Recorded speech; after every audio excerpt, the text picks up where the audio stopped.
Hello, everyone, and welcome to today's debate, one of YouTube's newest and most objective places for live debates on all sorts of topics.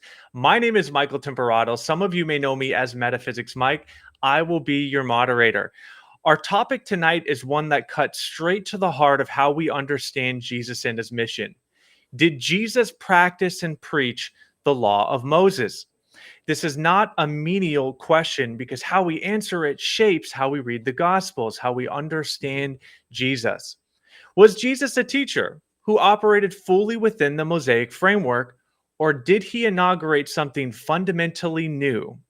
Tonight, we have two capable presenters to unpack this very question. The first is going to be Matthew Janzen holding the affirmative, and the second is Carlos Xavier holding the negative. Let's go ahead and bring them on. Hello, hello. How are you guys doing tonight? Doing good. Good evening. Thanks for having us.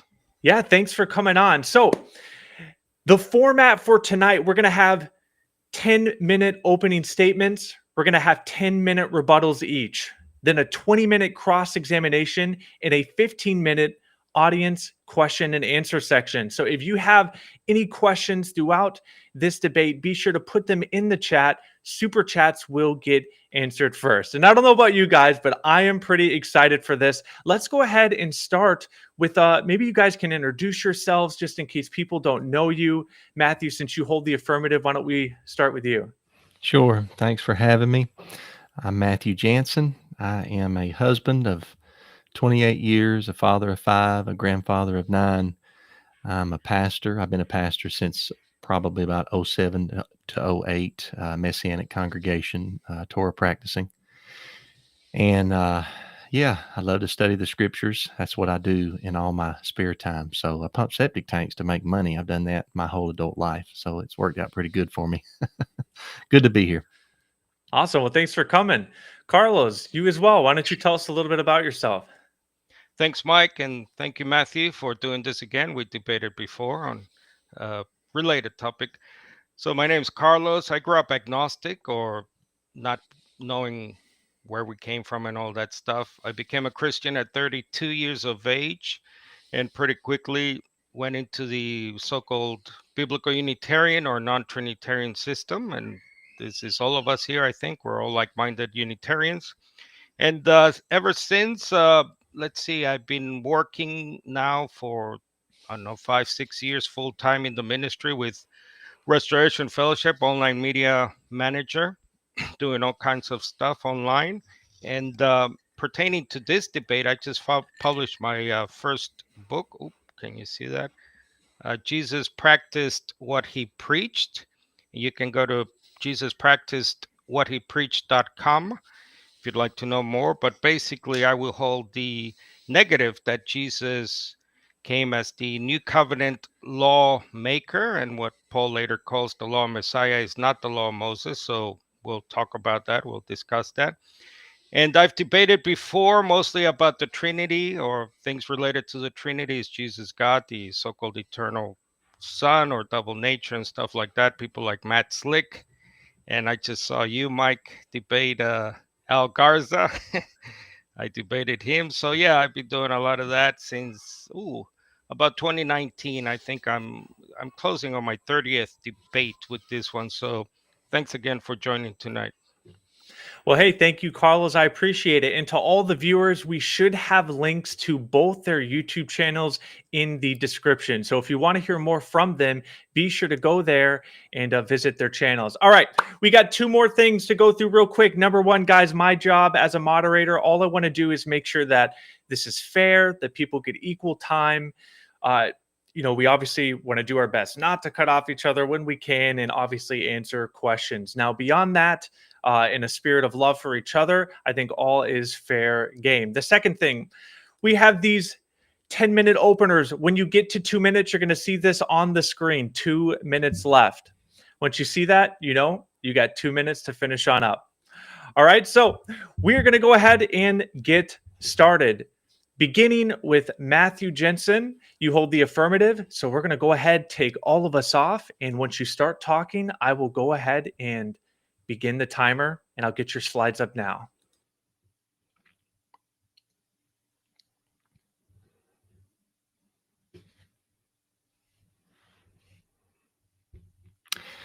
Did Yeshua practice and preach the law of Moses? I believe the answer is unequivocally yes.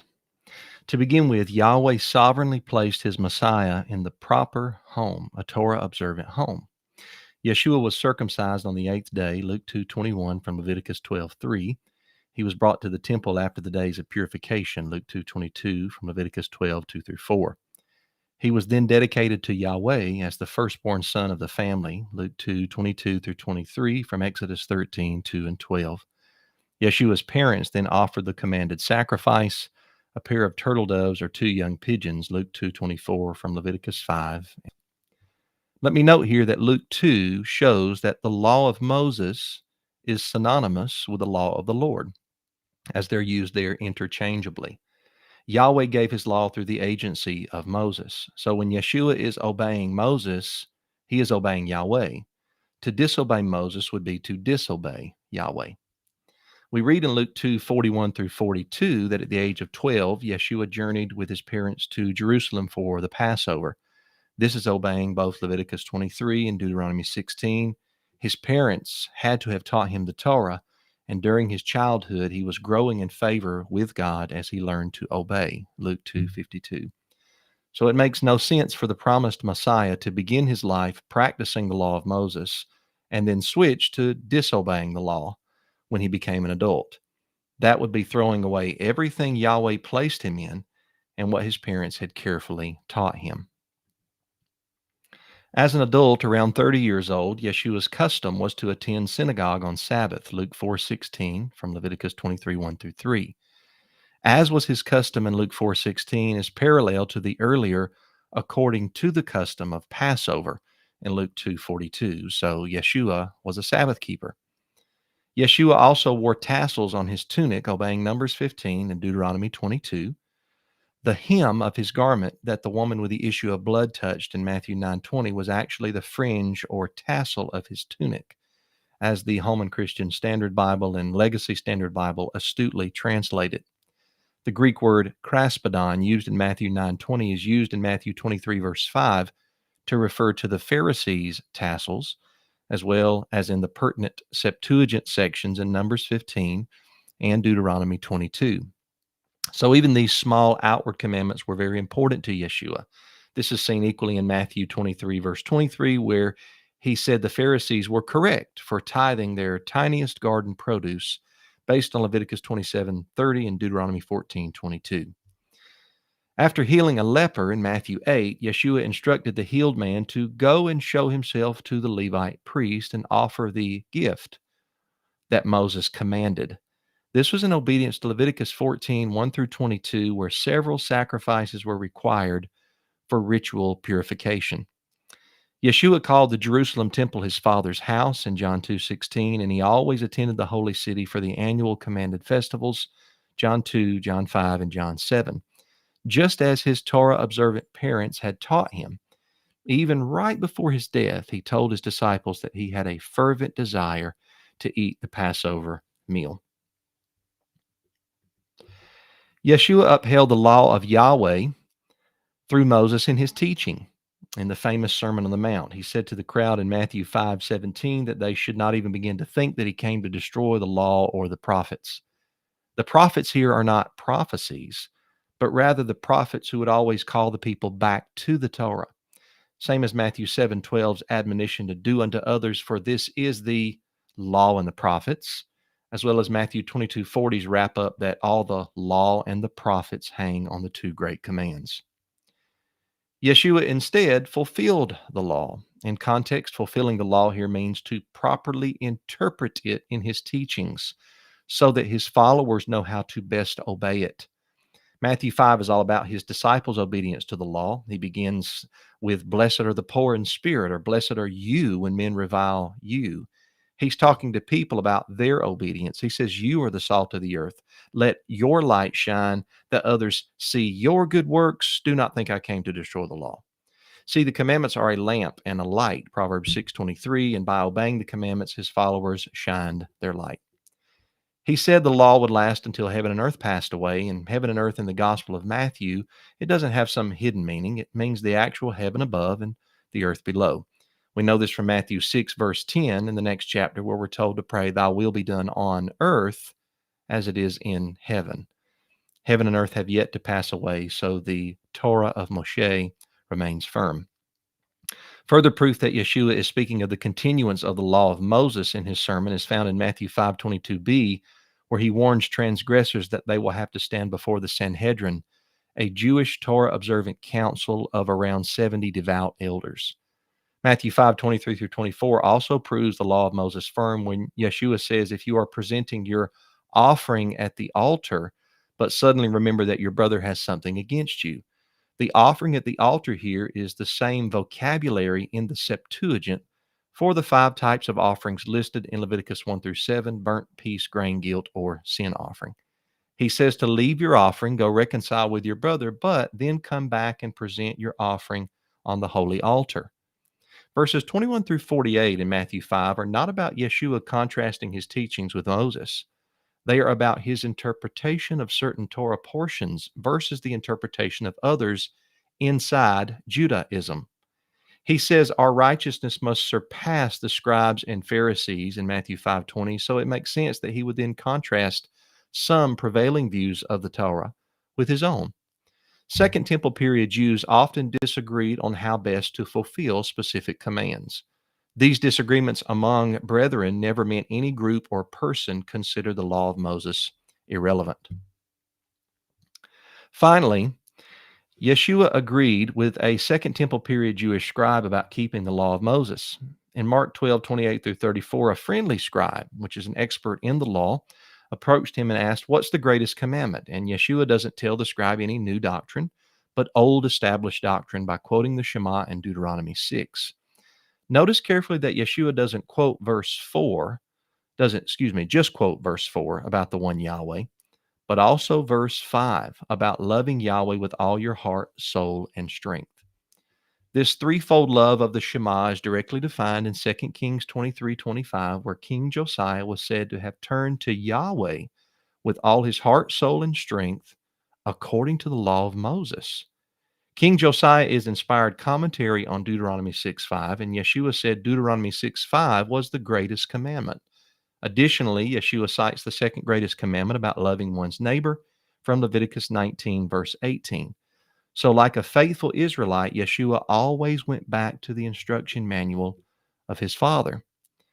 The scribe then praised Yeshua for his good Torah-based answers, and we know for sure that the scribe obeyed the law of Moses.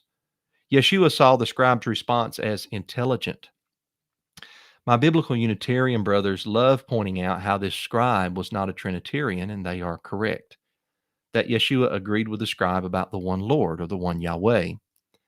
If they are consistent, though, they will also see that Yeshua agreed with the scribe on Deuteronomy 6, verse 5, which unequivocally teaches that loving Yahweh means obeying the law he gave through the agency of Moses.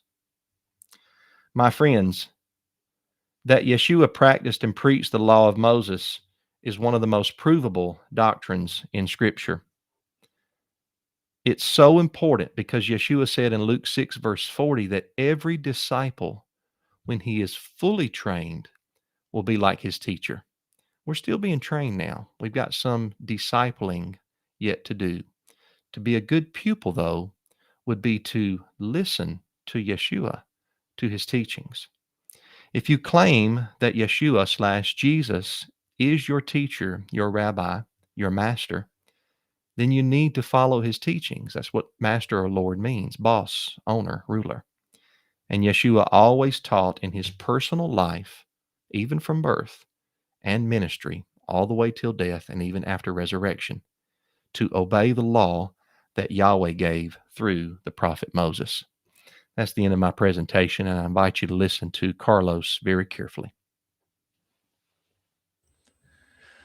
All right. Thank you for that opening statement, Matthew. I have put a link to Matthew's channel in the comment section. Be sure to go check that out. And if you have any questions for Matthew, be sure to also put those in chat. Again, super chats get answered first.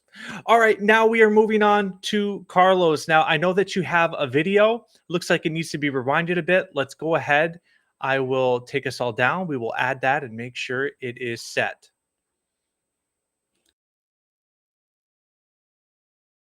Under the law of Moses or Messiah, and they are.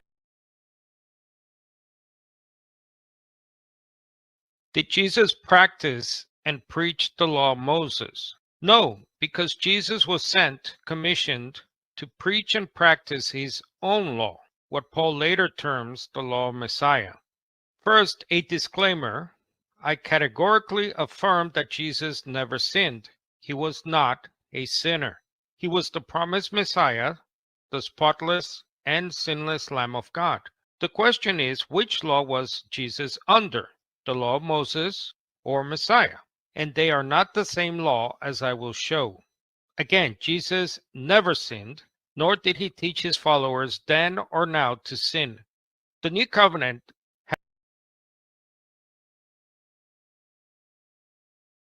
had been foretold in part by Old Covenant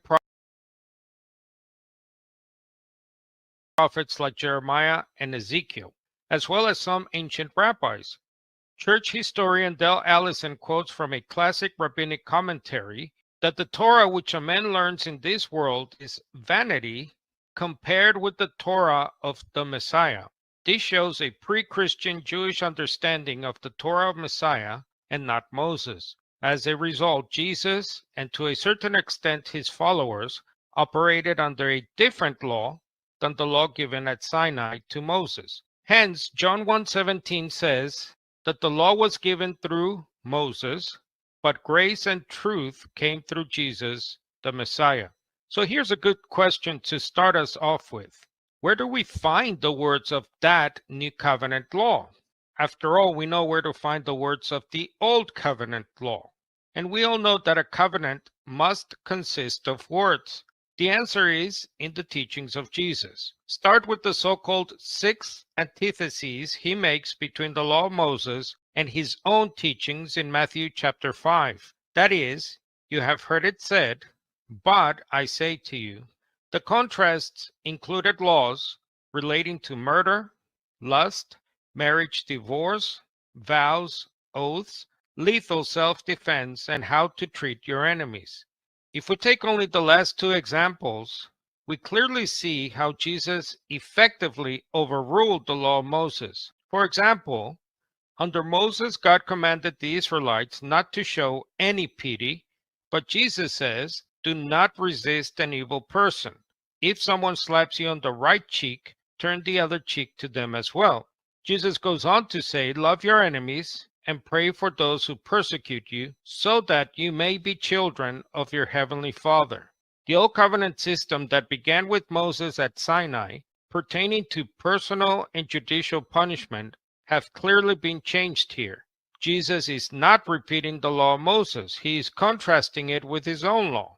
Throughout the Gospels, Jesus and his apostles are shown not keeping other Old Covenant laws, like the weekly Sabbath. When Jesus declares that you can break the Sabbath, yet be innocent in Matthew chapter 12, Jesus himself categorically saying he was, quote, working on the Sabbath in John chapter 5, and declaring that nothing which is on the outside and goes into you, such as food, of course, can make you unclean. With this command, Jesus pronounced every kind of food clean, according to Mark chapter 7. Jesus clearly overturns the food laws from Leviticus 11 here. Again, the clear breaking of these Mosaic laws did not mean Jesus or his apostles sinned. They were already operating under a different system as taught by God himself. In John 7, Jesus told his fellow Jews, it's not my own teaching, but it comes from the one who commissioned me. If anyone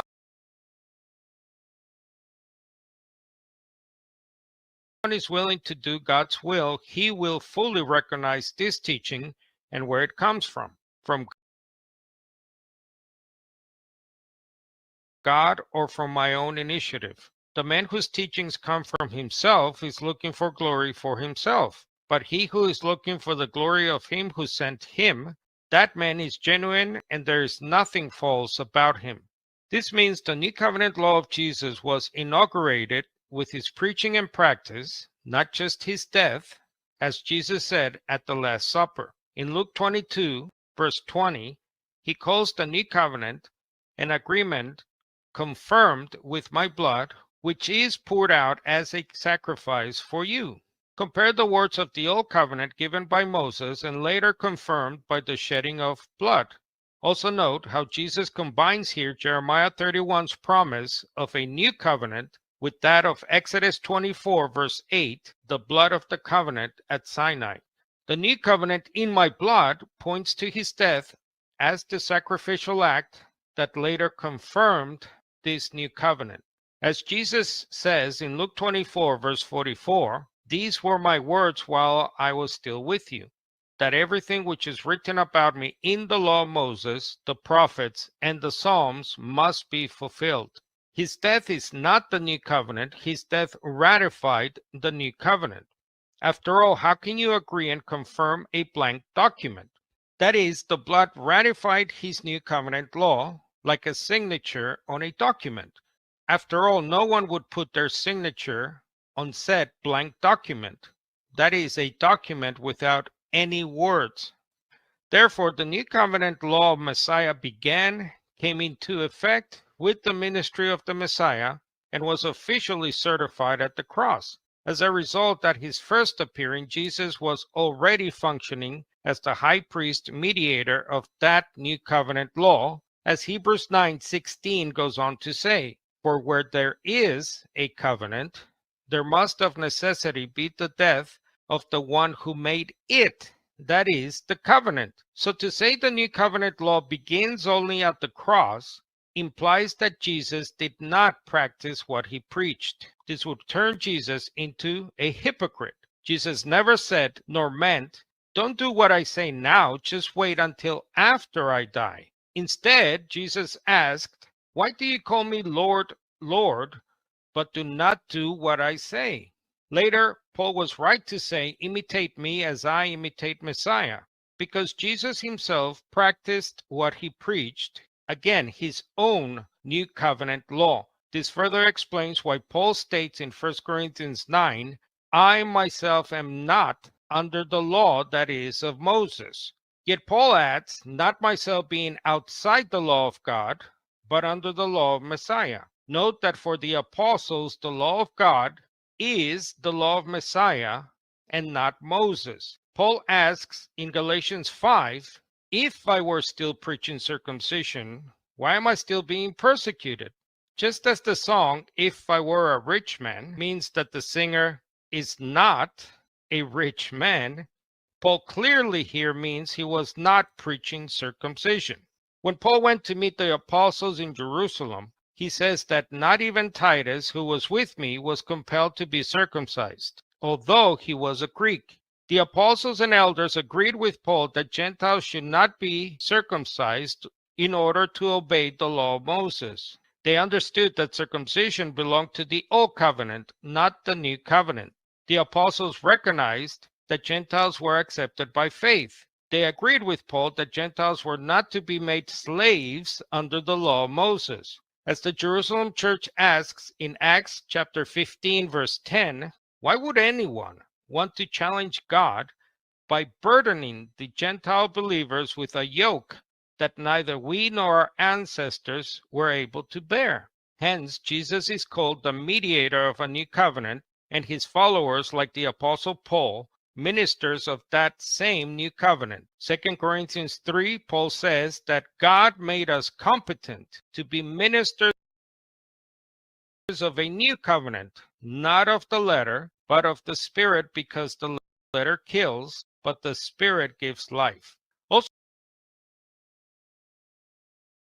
note how Paul goes on to say in this same chapter that the covenant at Sinai, what he calls the ministry of death, written in letters carved on stone tablets, is a clear reference to the 10 Commandments that represented the whole law of Moses. For Paul, the law of Moses and the law of Messiah are clearly two different laws because they belong to two opposing covenants, leading to two different outcomes. One, punishment and eventual destruction, or 2, the life of the age to come, immortality in the kingdom of God. So if you identify as a Christian, you should know what Jesus himself practiced and preached so you can follow him. All right. Thank you both for your opening statements. I have a link to Carlos' channel in the comments. Be sure to go and check that out. All right. Now we are going to move to our rebuttals. Both presenters are going to have 10 minutes, and we are going to start with Matthew Janzen. All right. If you have anything that you would like to share on screen again, Matthew, just let me know. Let's go ahead, get you on, and I will go off and start the timer when you start talking. Carlos began by stating that rabbinic commentary on Ecclesiastes helps establish a new Torah of Messiah over against the Torah of Moses. But Kohelet Rabbah 11:8 does not mean that Messiah brings a different Torah. It instead points to a higher degree of spiritual insight. A parallel is found in Midrash Tehillim 31:4. In this world, a person studies and forgets. In the world to come, I will put my Torah in their inward parts. They will never forget. Torah of Messiah in rabbinic commentary refers to Torah in the era of Messiah. The Messiah equals the master Torah teacher. This is the same way the New Testament uses the phrase law of Messiah, the law of Moses as taught and exampled by Yeshua Messiah. Matthew 5:21-48 was brought up as contradictions between Moses and Jesus, and Carlos focused on two examples I'm going to respond to directly here. Concerning an eye for an eye, if you look at each Torah portion that uses this phrase, you'll see that each use is in the context of judicial procedure. The judges of Israel were to carry out Yahweh's vengeance in rendering verdicts for court cases. It's similar to how a judge gives a ruling today in a criminal case. So if we rule out eye for an eye altogether, should judges today never penalize a convicted rapist or murderer? But what if a person takes these judicial texts and begins to apply them to everyday common occurrences? Well, it appears that is what some were doing. Instead of overlooking everyday minor infractions, slap on the cheek, taking away a tunic, carrying something 1 mile, they were using judicial law to justify personal vengeance. Yeshua taught that we should instead seek for an everyday life of peace, echoing Proverbs 20:22. Do not say, I will repay evil. Wait for Yahweh, and he will help you. Next, we have Yeshua saying, you have heard that it was said, you shall love your neighbor and hate your enemy. Yeshua said before each section there in Matthew 5, you have heard it was said rather than it is written, because he was referring to an interpretation of something that was written. Case in point, the law of Moses directly says love your neighbor in Leviticus 19:18, but nowhere directly says hate your enemy. This shows that Yeshua is responding to a potential interpretation that one might draw from love your neighbor. The law of Moses instead taught in Exodus 23:4-5, if you come across your enemy's stray ox or donkey, you must return it to him. If you see the donkey of someone who hates you lying helpless under its load and you want to refrain from helping it, you must help with it. This is further seen fulfilled in the wisdom literature from those who practiced the law of Moses. Proverbs 25:21, if your enemy is hungry, give him food to eat. And if he is thirsty, give him water to drink. The prophet Elisha did just this to the Aramaean army in 2 Kings chapter 6. Yes, there are cases where Yahweh commands Israel to slay certain enemies, but these are enemies of Yahweh, not just enemies of individual Israelites. Even Yeshua himself in the parable of the 10 minas in Luke 19 says, but these enemies of mine who did not want me to reign over them, bring them here and slay them in my presence. The love that we are to have for our enemies is illustrated in the sunshine and rain that Yahweh sends to all people on the earth, Matthew 5:45. We imitate our Heavenly Father when we show common grace to all people. Carlos brought up the grain field incident in Matthew 12 as proof that Jesus allowed all Sabbath breaking, but notice carefully that Jesus defends his disciples by using arguments from the books of 1 Samuel and Numbers, not by making up something new. In 1 Samuel, David was allowed to eat the showbread, even though the law said in Leviticus 24 only the priest could eat it. But this was because of David's hunger. Thus, the Hebrew Bible shows that human need is greater than temple service. Yeshua systematically stacks on another argument. On the Sabbath, the priest in the temple continue to offer sacrifices, even to a greater number. So they technically break Sabbath, but they are innocent because the temple service laws are greater than Sabbath. So Yeshua's argument goes like this. 1, human need is greater than temple service. 2, temple service is greater than Sabbath. Therefore, 3, human need must be greater than Sabbath. Yeshua did not defend his disciples because the Sabbath was being abolished, but because the Hebrew Bible itself defended what they were doing. See, all Yahweh's commandments through Moses are good, but sometimes 2 commands butt heads, and one must override the other. Yeshua showed some Jewish leaders that they too believed just this, where in John 7, he said that they would perform circumcision even if the 8th day of a boy's life landed on Sabbath. But circumcision is an act of cutting, and thus it constitutes work. 2 commands then butt heads. In this case, the positive command to circumcise overrides the negative command to do no work on Sabbath. Yeshua was never caught doing his carpentry work on Sabbath. The work he did on Sabbath was redemptive work, acts of compassion, healing, relieving people of burdens. Yahweh himself delivered the Israelites from Egypt on a Sabbath, the 15th day of Abib and first day of unleavened bread. They had to march out of Egypt on this high day because their deliverance, redemption, was more important than the technical aspects of Sabbath. This is why Yeshua says in John 5:17, "My Father is working until now, and I myself am working." Working in the sense of manual labor? No. Working in the sense of healing a man who had been unable to walk for 38 years. Yeshua delivered the man from his burden on Sabbath. And then he told him, "Pick up your mat, carry it." That mat was the only possession this diseased man had. So the compassionate thing to do was tell him to take it with him. Yeshua likens his healing a man's entire body on Sabbath with circumcising one part of a man's body on the Sabbath. I think I have time for one final point in this rebuttal here. Yeshua did not overturn the dietary law in Mark chapter 7 or Matthew 15. That's not even the subject of either of those chapters.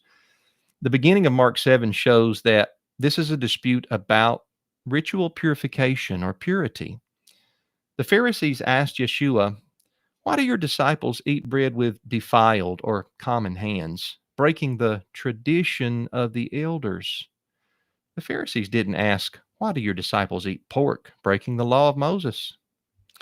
In the mind of these Pharisees, a Jew could become ritually unclean or impure by eating food, kosher food, kashrut, that had touched something else ritually unclean. Yeshua first challenges them by telling them that they're the ones that disregarded what Moses said in order to keep their tradition with the Korban rule and a neglect of their parents when their parents aged and needed to be honored or taken care of. So Yeshua upholds the law of Moses here in this text. He's not going to rebuke them for disregarding Moses and then turn right around and disregard Moses himself. And notice in Mark 7:9-10, he says that they set aside the commandment of God, the Almighty. And then in verse 10, "For Moses said, honor your father and your mother." The words God and Moses are being used interchangeably in those two verses. If you continue reading, when Yeshua says in Mark 7:15, "Nothing that goes into a person from the outside can defile him," he is addressing Jews who might who might eat without performing the hand washing. He's not talking about drinking blood or snorting cocaine or eating pork. If something ritually impure was on a Jewish man's hands when he touched his food and he ingested it, Yeshua believed that it was purified through the stomach. The man did not have to immerse in water and wait until evening to be clean, as he did with other laws or laws of impurity. And that is because the digestive process of the man, verse 18, purges all foods, verse 19. While some translations, like the NIV, read, "In saying this, Jesus declared all foods clean," the Greek text does not read that way. It reads either katharizon masculine katharizon masculine or katharizon neuter, pantata bromata.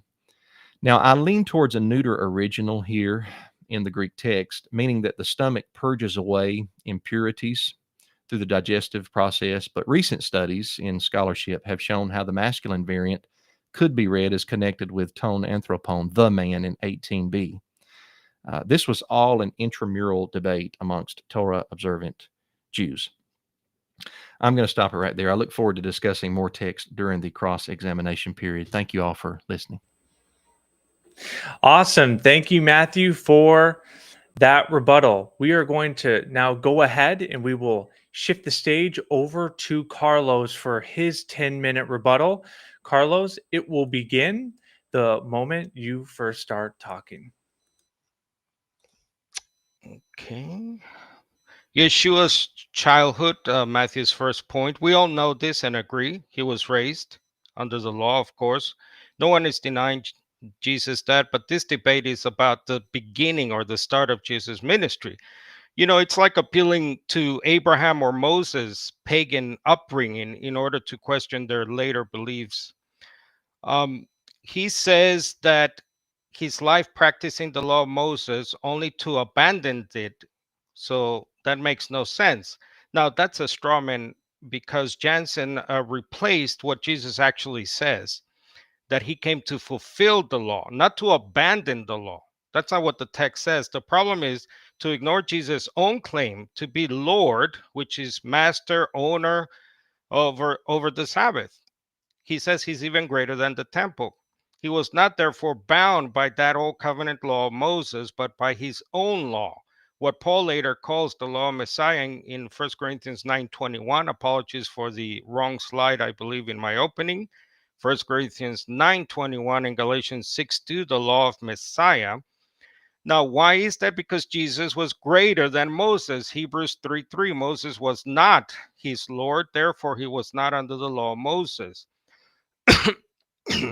Matthew says he attended the synagogue. Just because you go to a synagogue doesn't mean you're keeping the Sabbath. In other words, you leave the synagogue, it doesn't mean that you're not working out all the rest of the day. And again, he was born and brought up Torah keeping. And note the past tense, he was raised in that law. And where else was he supposed to go, by the way? To pagan temples to convert Gentiles? I mean, he did say, I was commissioned only to the lost sheep of the house of Israel, did he not? But as we know later in his ministry, in his mission, changed. Yes, the mission of Jesus changed. It says that he marveled about a Gentile, and Jesus said, I have not found such great faith with anyone in Israel. Now, that's a weird thing for a Torah observant Jesus to say. Not once that in the synagogue, his mission was to announce the gospel of the coming kingdom and proclaim his messiahship. Matthew says about Matthew 12 and picking grains on the Sabbath day. Well, Jesus said very clearly, Matthew 12, verse 6, the text says, or Jesus said, they break the Sabbath, yet are innocent. Now, he was referring to the temple priests. Yes, he's referring to David and his friends. And he's taking those two exceptions from the Old Testament, true. But he's making the exceptions the new rule now, the new law. That's the whole point of the story. Matthew talks about healing the leopard, and then he orders him to go present the gift of sacrifice commanded by Moses. But Matthew left out the key phrase. Jesus says, as a testimony to them, do that for them, for the Torah keeping priest. It's understandable why Matthew left that out, because the point is to prove Jesus. He's proving his messianic credentials there, that he's the one healing. There's no need for the temple. He's the one purifying people. There's no need for the priest.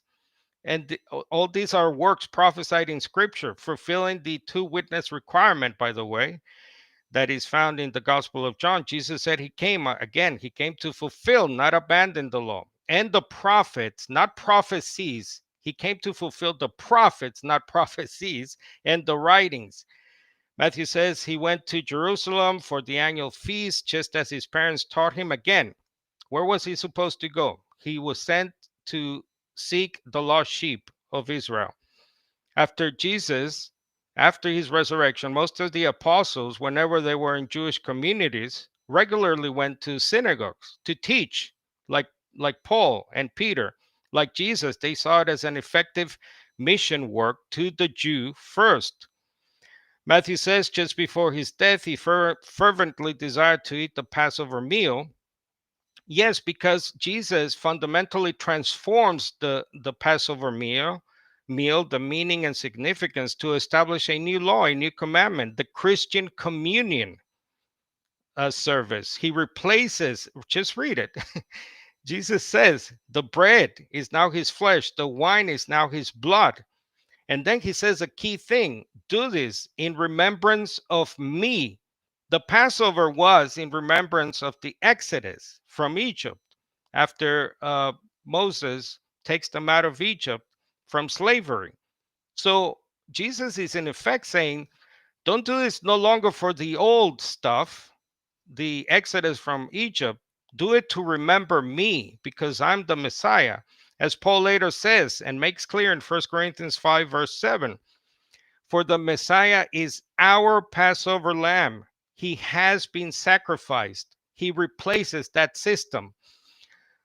Matthew quotes Matthew 5:17, but he seems to think that Matthew 5:17, Jesus by fulfill means to continue to observe and practice the law. That's what I think Matthew thinks it means.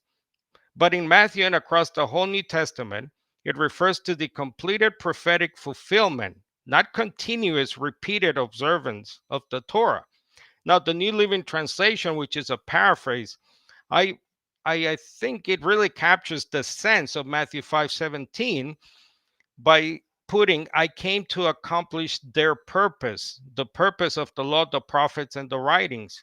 Now, right after saying this, Jesus goes on to sometimes, as I have argued in my opening, to revise, expand, even make tougher at times other things completed or overturned in the Torah. As I said, Jesus contrasts his words with the law of Moses when he says, heaven and earth will pass away, but my words will not pass away, towards the end of Matthew, in Matthew 24, verse 35. Now, Jesus said, you have heard that it was said, but I say to you, and I say to you. That's not the proper way to observe and live out the Torah. No rabbi would say that the written Torah says X, Y, and Z, but I cancel that and declare Y. The people acknowledge he wasn't just another rabbi offering an improved halakha, an interpretation or right way of following the Torah. In Matthew 7:28, when Jesus finished saying these things, the crowds were amazed by his teaching. Matthew 7:29, because he taught them like one who had authority, not like their experts or scribes in the law. So he acted and spoke above every so-called rabbinic interpreter, halakha, or whatever. The early church understood him in this way, which is why they did not remain Torah observant, as I will argue. Note that the scribe contrasts the Shema with burnt offerings and sacrifices in Mark 12, temple ritual central to Mosaic law. Jesus affirms this contrast, showing that law fulfills what the ceremonial law only pointed to. Again, Christians are under the law of Messiah, which is law fulfilled by the Spirit, not by the letter of the law, as Paul says clearly in 2 Corinthians 3. To say the law of Moses is the same as the law of Messiah are to mix up, to confuse two things, the old covenant and the new covenant. It's to violate the same logical dictum that similarity does not mean identity. And then lastly, he says biblical Unitarians love pointing out that the scribe in Mark 12 was not Trini, and that Yeshua would agree, or Jesus.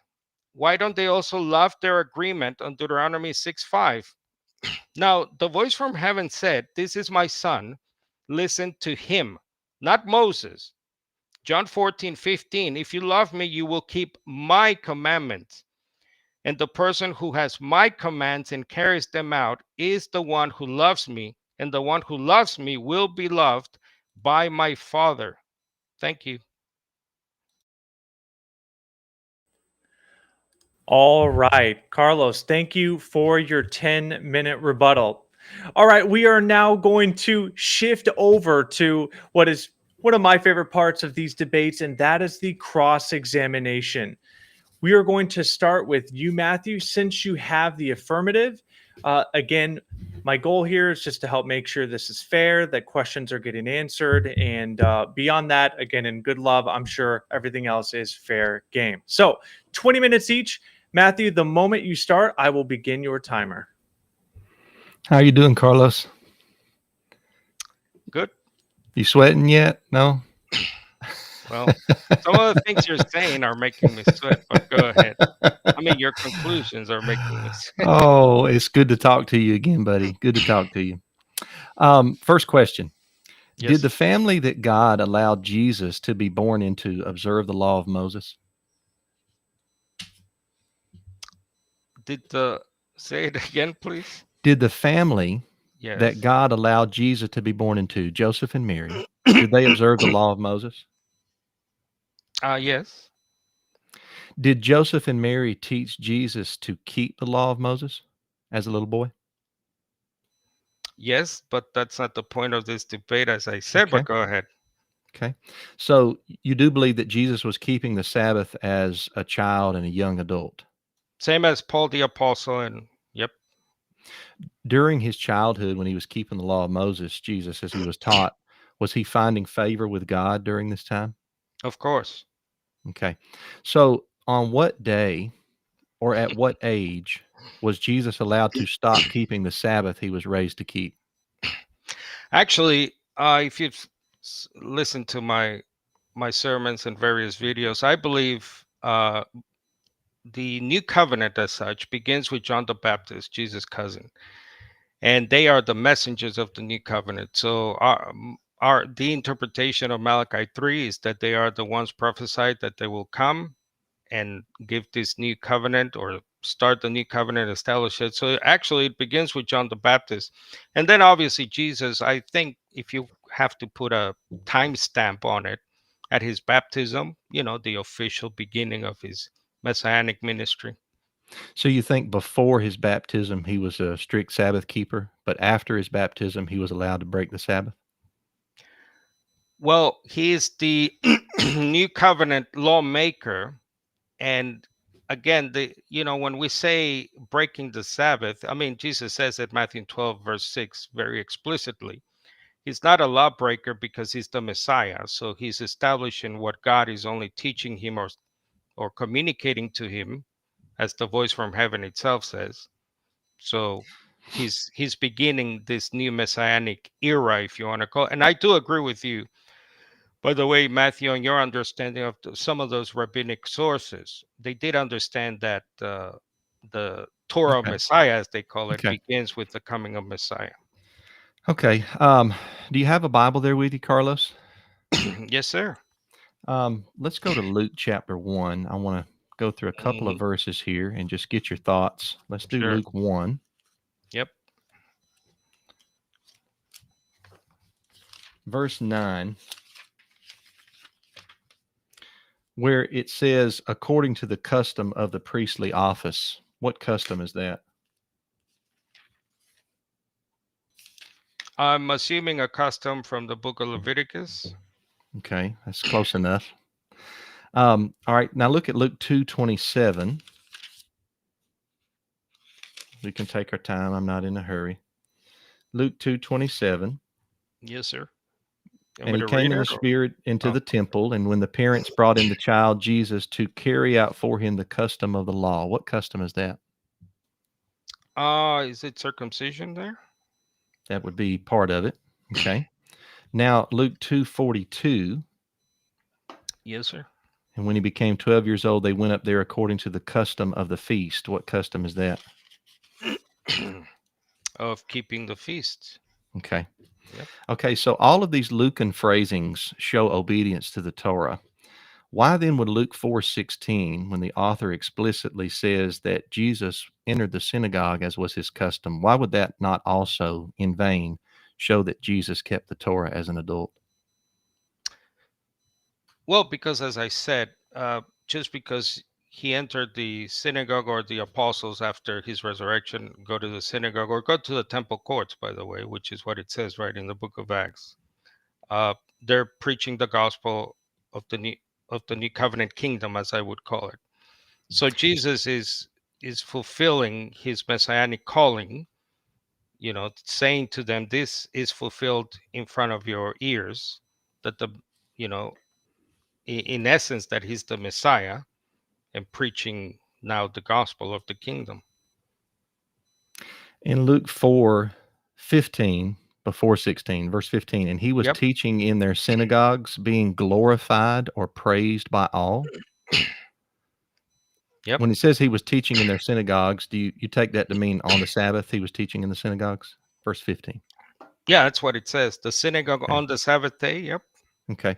And at the end of verse 15, he was being glorified or praised by all. Who is the all there? Would that be the Jewish people? Yeah, sure. Do you think they would praise a Sabbath teacher in the synagogue if he broke Sabbath? Well, what they're praising is what he's reading, right? The gospel. So he's reading the words of Isaiah. I can praise that to this day. I can pray the Lord's Spirit, since he's anointed to preach the gospel to the poor, announce the release of the captives, etc. I can praise that to this day, but it doesn't mean I'm getting circumcised in the flesh and killing a lamb every Passover. So, Okay. When Jesus said in Matthew chapter 5 that he did not come to abolish the law, what does the word abolish mean? destroy, do away with. Okay.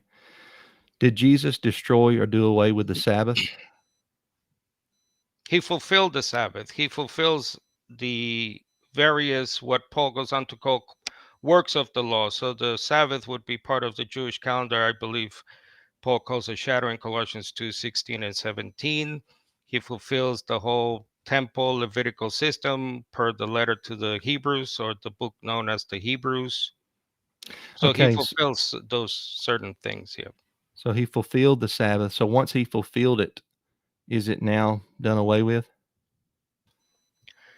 He gave us the freedom in Mark 2, as you know. He calls us, in essence, lords of the Sabbath. So he declared himself a Lord. And I'm glad we can agree, by the way, that Lord doesn't mean he's Yahweh, he's God. Yeah. So I'm Lord glad is we can master. agree on that too.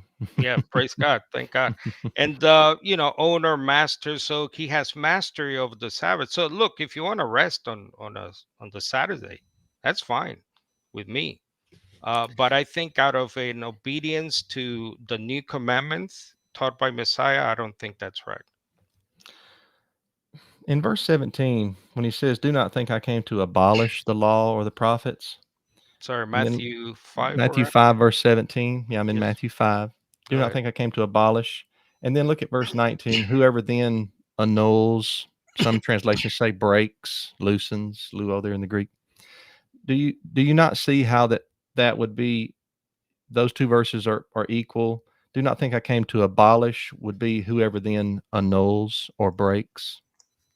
Do you not think those are parallels there? Yes. Now, these commandments could mean to the commandments he just gave, by the way. So what we call the Beatitudes, or the blessings. So the first, what is it, 10, 11 verses. So those are But in commandments. verse Blessed are the merciful. Yeah, go Yeah, I ahead. understand the Beatitudes. But in verse 17, when he said, "Do not think I came to abolish the law or the prophets," I didn't come to abolish, but fulfill. You agree that's the law of Moses he's talking about, right? Of course. Okay, And so in verse it's 19, fulfilled. then, in Yep. verse 19 is a therefore, whoever then annuls.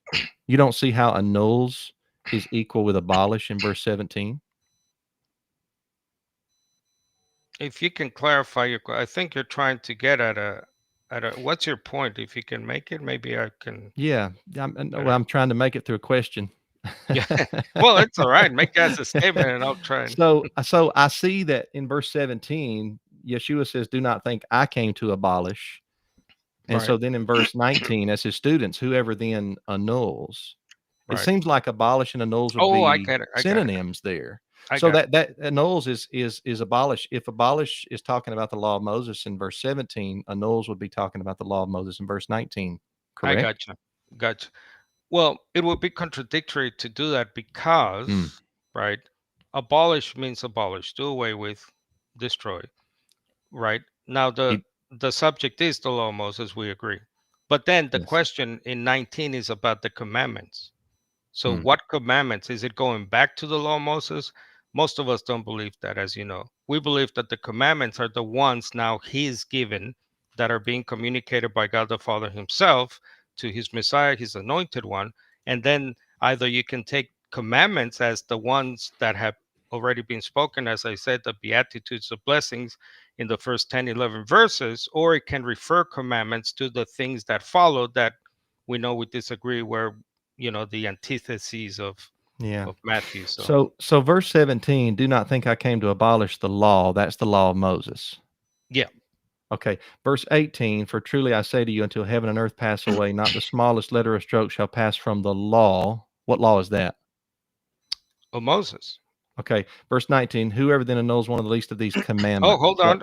Until they're fulfilled, right? Right. Until all is accomplished. Yeah, the Until law all is is accomplished. fulfilled. Right. All right. But that word law there is the law of Moses in verse 18, right? Yes, sir. So whoever then annuls one of the least of these commandments, you saying Right. that's a different law right there? Yeah. It has to be because it contradicts itself. You see what's happening? So you're making it contradict to me, to my ears. I'm not saying you're doing this on purpose, by the way, but it sounds contradictory the way you're trying to read it.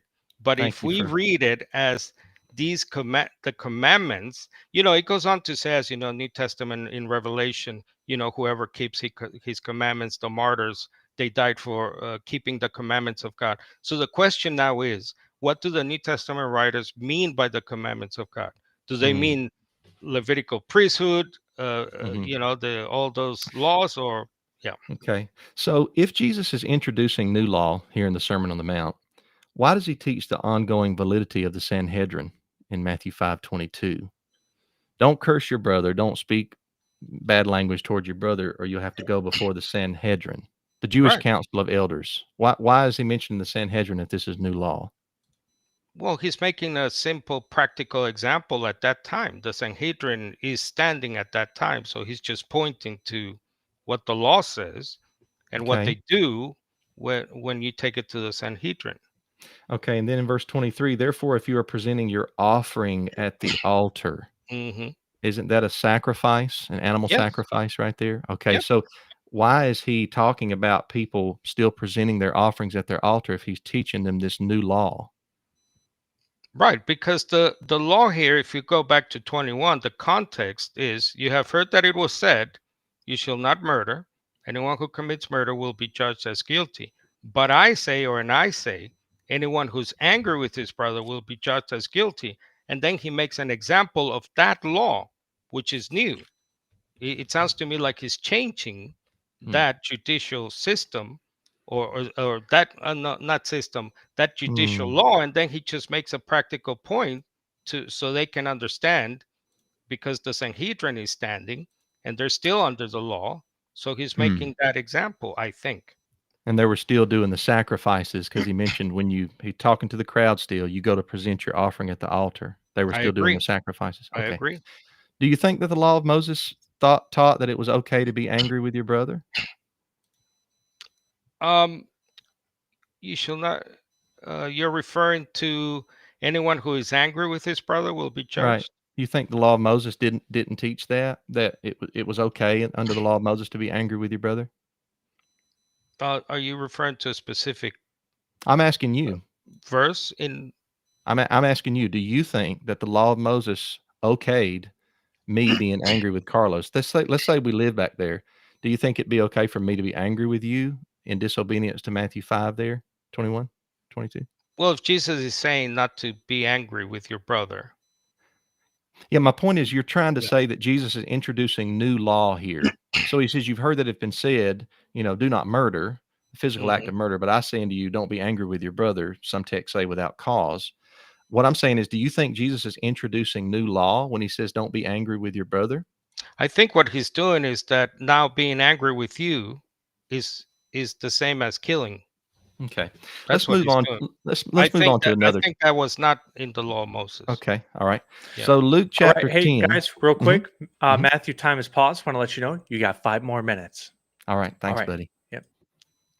Let's go to Luke 10, Carlos. Sorry, is this 10 minutes or 15 minutes? 20 minutes cross X. Oh, sorry.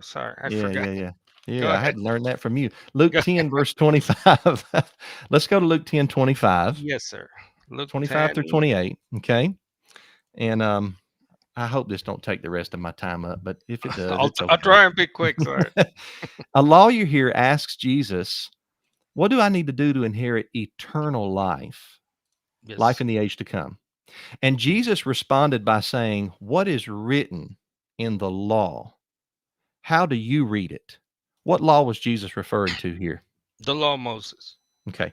So the lawyer responds to Jesus' question by quoting Deuteronomy 6, verses 4 through 5. All right. Yes. The Shema, part of the Agree. Shema. So did this lawyer believe in keeping the law of Moses? Yes.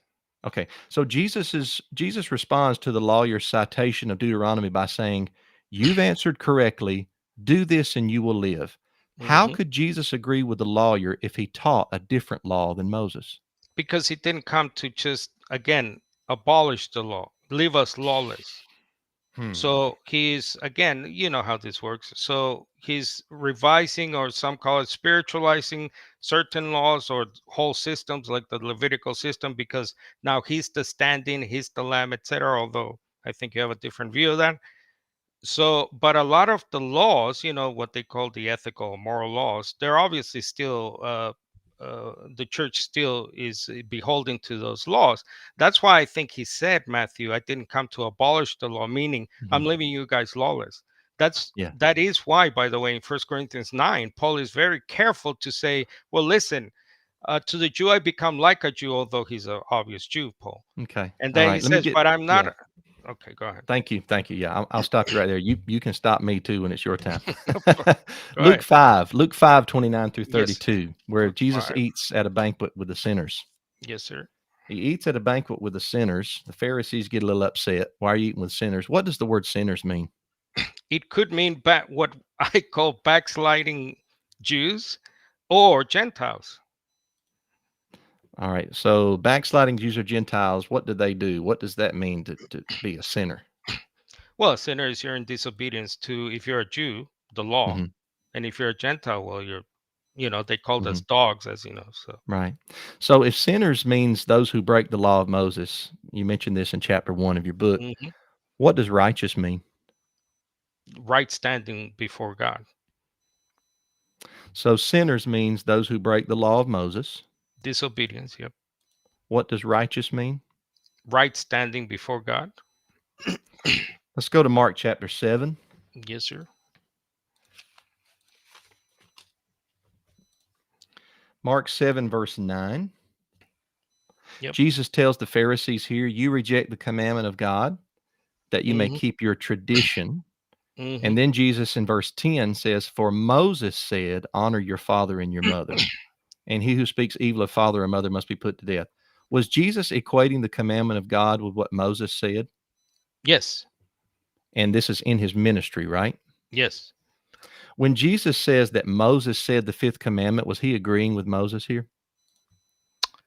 Where, sorry? Fifth commandment. Verse 10, Mark 7, verse 10, for Moses said, honor your father and your mother. That's the fifth commandment, Exodus 20, verse 12.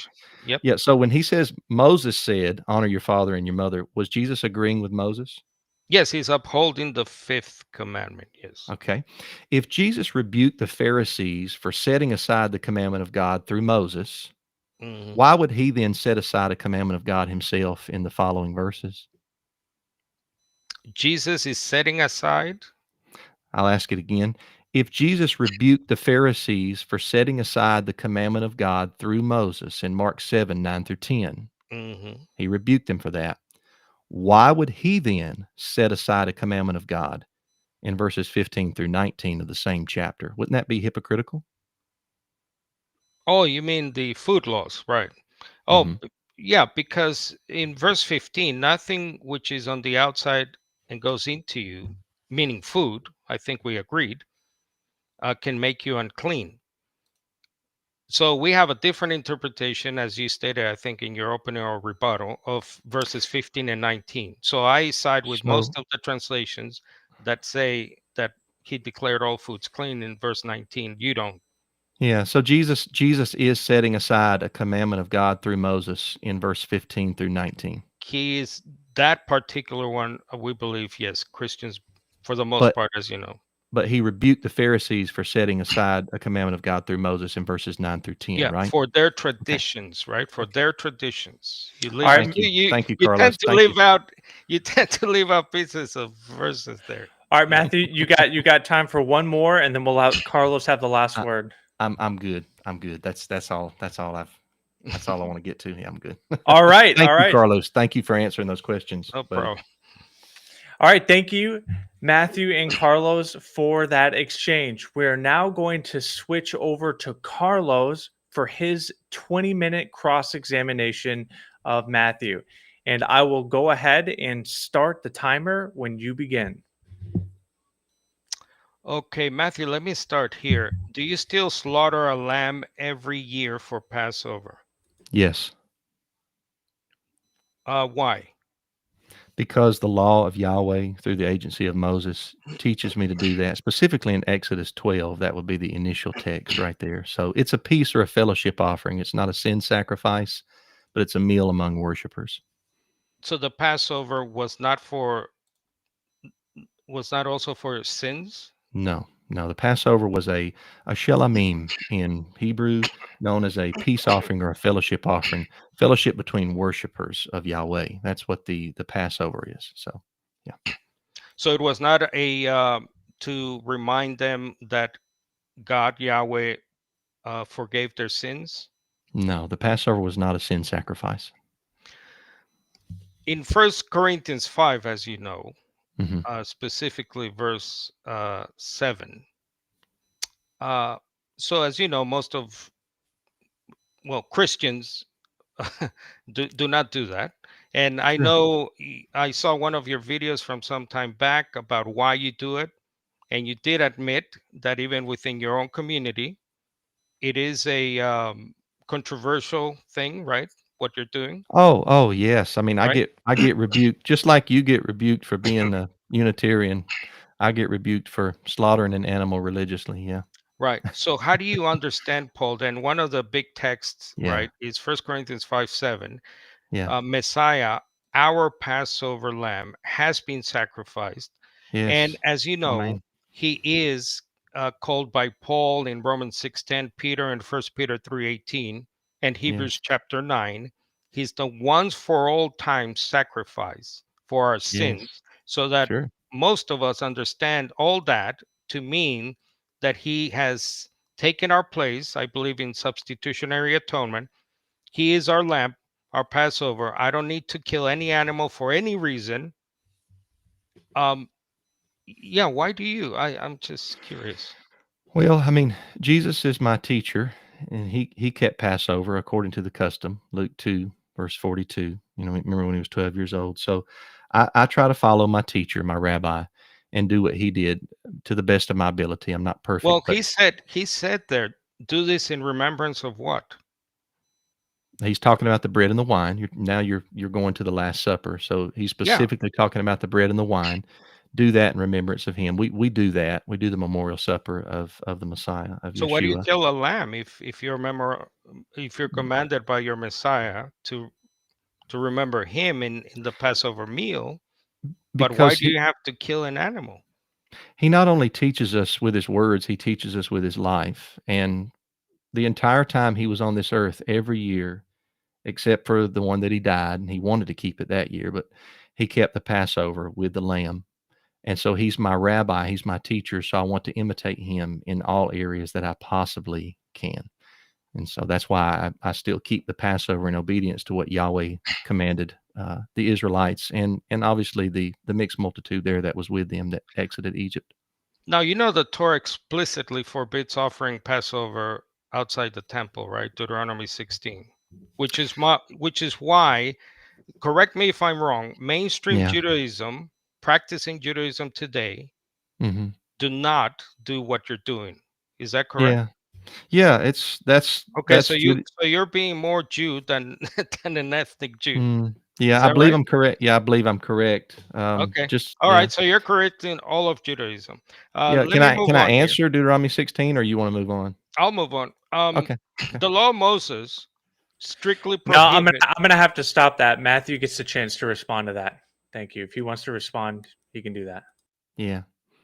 So Deuteronomy 16 begins in Deuteronomy 12 when you come into the land. And I believe once Israel entered into their place of rest in the land as an established theonomy or theocracy, they were not allowed any longer to do any outside sacrifices. They had to go to the temple stood, and all of that. But in Exodus 12, there was no temple. They weren't in the land, and they slaughtered the Passover, and Yahweh was okay with it.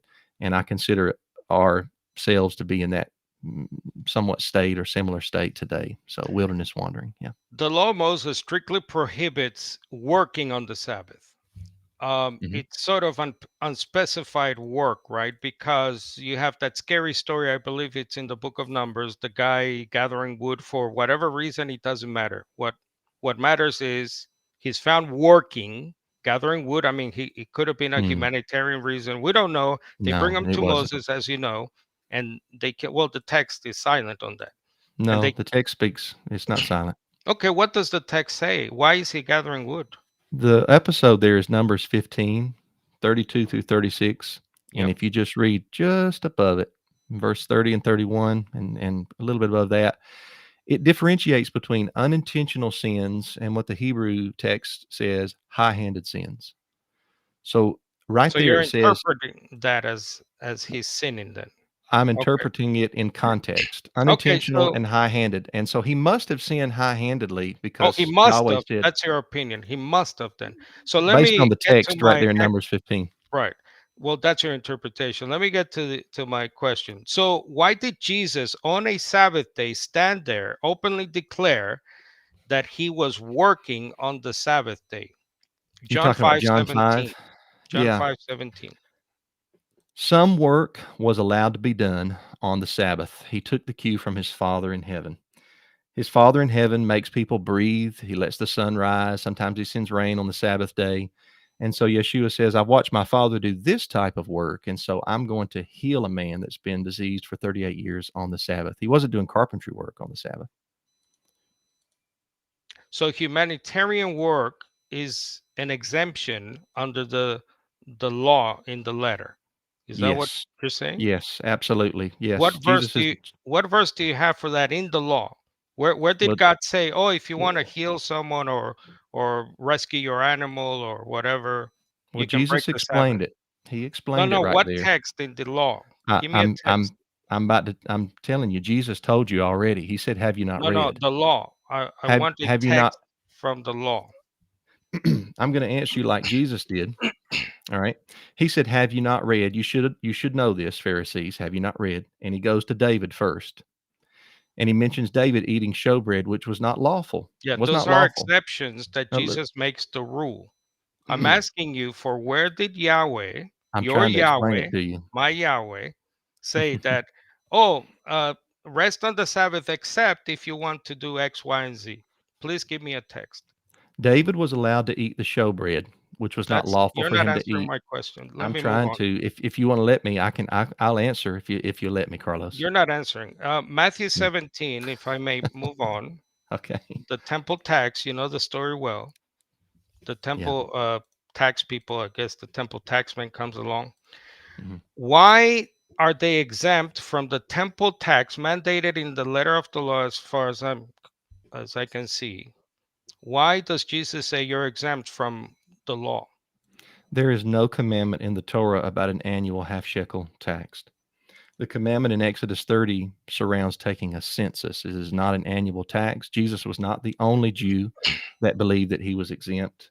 The Qumran community believed they were exempt. The Levite priests argued that they were exempt. Josephus differentiates between the command in Exodus 30 and the custom that's mentioned in Matthew chapter 17. And so there was no law for an annual tax on Jewish people. That's not what Matthew 17 even hints at. What everything you just said is not in the passage about collecting the half shekel temple tax. Matthew 17:24. People can go and check it out. You just made that whole thing up. Let me move on. Jesus says, that wasn't a question there. That was a statement. You have a question to ask me? Yeah, I got a next question. Jesus said, "You have heard that it was said, eye for an eye, tooth for a tooth." All right, listen, I gotta step in here. Okay, so here's the thing. So Carlos, if you don't think he answered the question, make it clear if you want him to answer it, because Matthew, I'll have to, obviously make sure that you answer that question. So Carlos, do you want him to answer that, or do you want to just move on from that? Yeah, I said I'm moving on. Thanks. Okay. Yeah. Thanks, Mike. Jesus says, "You have heard that it was said, eye for an eye, tooth for a tooth," in Matthew 5. But I tell you, do not resist an evil person.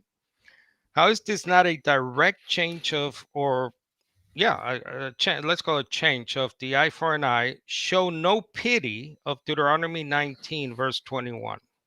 Deuteronomy 19 is specifically written to the judges of Israel, not the personal Israelites. It was when they were going over court cases and pronouncing verdicts on criminals. Yes, I heard that I think in your opening or rebuttal. So I'm trying to understand that position. So how does that work in the church, in our congregations? So are we supposed to set up some kind of a la Sanhedrin system? Is that what I mean, how do we obey Jesus here? I don't understand you. We obey Jesus by not taking personal vengeance out on people. We are peacemakers. Blessed are the peacemakers. We don't try to put ourselves in the position of the Sanhedrin or the judges of Israel. So like, the judges of Israel, if somebody steals, my whole flock of sheep and they're caught, they have to repay back 4 sheep for a sheep and 5 cattle for an ox, right? Exodus 22. So that's righteous, but I'm not to take personal vengeance out on my neighbor. Okay, so if a congregant, someone in your church community, religious community, it kills someone, what Jesus says here, how do you practically then deal with that? Well, according I to would, Jesus? if somebody in the congregation murders somebody, I would hope that they would get the death penalty. Right, but I'm saying when you interpret that the law in the letter, eye for an eye, tooth for, was in regards to judicial punishment, right? System, not an individual thing. Right, But, exactly. Yeah, but when Jesus says, in my ears, but I'm telling you, do not resist an evil person. And then he explains it. He goes on to give you the explanation there. Minor infractions, right? Slap on the cheek, taking away the tunic, telling you to go a mile. He didn't say if somebody rapes your wife or murders your kid. So when he goes on to say, love your enemies, pray for those who persecute you, and so on. Right. So again, are you under the eye for an eye law? Sorry, I'm trying to understand. Of course, yes, of course, yeah. We still believe in all of Yahweh's law through Moses. Okay, Okay, so God forbid, again, I don't mean to be morbid here, but if there is a crime, in your congregation, then you're interpreting Jesus as saying you have a right, Matthew, to take that life, eye for an eye. Well, I'd go through the judicial system. I would go through the judicial system because the Sanhedrin is non-existent right now. Yeah. I see. But at that point, in the moment, do you implement eye for an eye? Oh, self-defense. You mean self-defense? Yes. Oh, absolutely. Yeah, 100%. Yeah, I would stop the intruder with whatever force necessary. Just like Jesus says in the Gospel of Matthew, if the intruder comes in, he has to first bind the strong man, else he can't take the goods of the house. I would be the strong man, so he'd have to bind me first in order to, Got it. So when you take that life that is trying to harm yourself, your family, your neighbor, when you kill the enemy, right, you have fulfilled the law to love your enemy. Love your enemy in Matthew 5:43 through 48 isn't saying that you cannot practice self-defense if somebody's trying to murder your family. Well, killing someone is not very loving, is it? Well, I'm doing it out of self-defense. It's either my wife die or the intruder die. Why didn't Jesus say that, by the way? The He could have. love that the love that Jesus, the way he illustrates it is the sunshine and the rain. He says, "Your Father makes the sun shine on the righteous and the unrighteous and sends rain on the just and the unjust." Those are common graces that Yahweh gives to humanity. Doesn't mean Yahweh loves all of humanity in the exact same way. You claimed in Matthew 5 still, Matthew 5:17. Yeah. You claimed that the word fulfill means to properly interpret. Is that correct? Yeah, I think fulfill in verse 17 Yes. is do and teach in verse 19. I think those are equated. Right. I think in your opening, I'm trying to quote you, to properly interpret. You right. said in your Yeah, opening. All right. exactly. What is your evidence for that definition of the Greek there, translated fulfill? The entire 5th chapter of Matthew, words are determined by the context in which they're used. So the entire 5th chapter of Matthew is about Yeshua's teaching, juxtaposed to the scribes and Pharisees, verse 20. It's not about Yeshua's life. It's not about what necessarily he's going to do, but it's about what he teaches others to do, how he teaches others. That's why he said, "You've heard it has been said this, scribes and Pharisees have said this, but I'm going to tell you this. My halakha is better. It is different than theirs in these cases." I'm trying to understand, Matthew, why you're changing the meaning of a word. And it sounds like you're saying because of the context. Because no translation, as you know, no lexicon that I know, interprets the word translated fulfill as to properly interpret. Yeah, I'm fine with the word fulfill. I'm fine with the translation, Carlos. I don't have a problem with that. But words are defined, words have no definition apart from their context. You know that. Yeah, but you're And so changing the meaning of a no. word that is not one of the meanings for the word. That's my point. Do you see? Okay. No, I don't. Yeah. Thayer's Greek lexicon actually defines it the way That's that the I do problem. on Matthew Well, 5:17. So English language, just any dictionary. Anyway, if Jesus let's go to Matthew 19, the marriage and divorce issue, as you know. Sure. If Jesus teaching there is merely him, I don't know, interpreting or clarifying Moses rather than changing Moses. Yeah. So why did Jesus say, so I'm going to read here, Moses permitted you to divorce, and then he gives the reason because their heart were hardness or hardness of heart. Right. But he says, from the beginning, it was not so. But I say to you, and then I say to you. Yeah. Now, well, let me put it this way. Is Jesus doing away with the certificate of divorce under Moses? No. That's it. I mean, I can go into it more. I don't know how much time you want to take. Well, Moses permitted you to divorce. Yeah. 5 more minutes, Carlos. But it wasn't so from the beginning. So Jesus goes all the way back to Genesis to overturn, it sounds like, the certificate of divorce.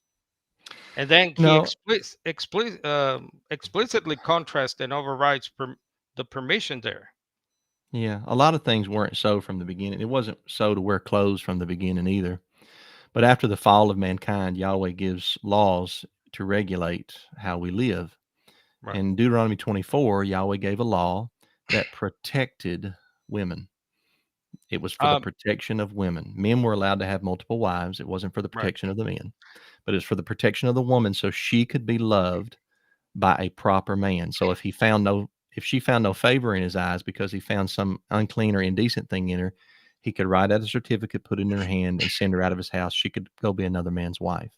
Jesus is not overturning that in Matthew chapter 19. Mike, did you say 2 minutes or sorry? No, you have about 4 more minutes. Okay, good. Thank you. Let's see. Galatians 5, verse 11. Now, you've said that obviously we had a debate about Paul, and that's not about Jesus, is it? Galatians 5.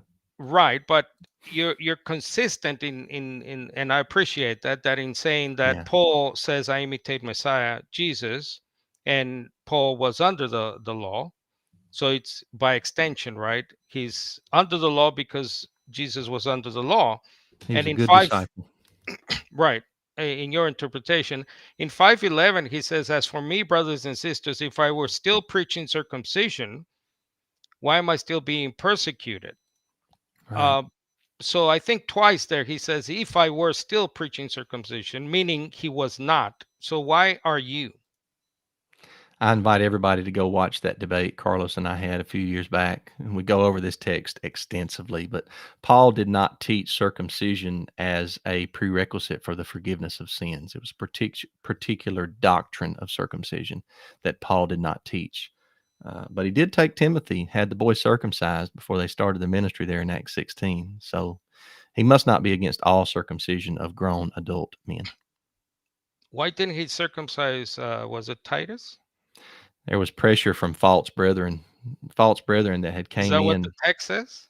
Yeah, he says, and that because of false Oh, brethren. because of the false brethren, Yeah, I I'm mean not circumcising Titus. Galatians chapter 2. Yeah, they And were pressuring Titus, and Paul didn't want Titus to think that the act of circumcision forgave his sin, and so he didn't require Titus. He didn't pressure Titus to be circumcised. Right there.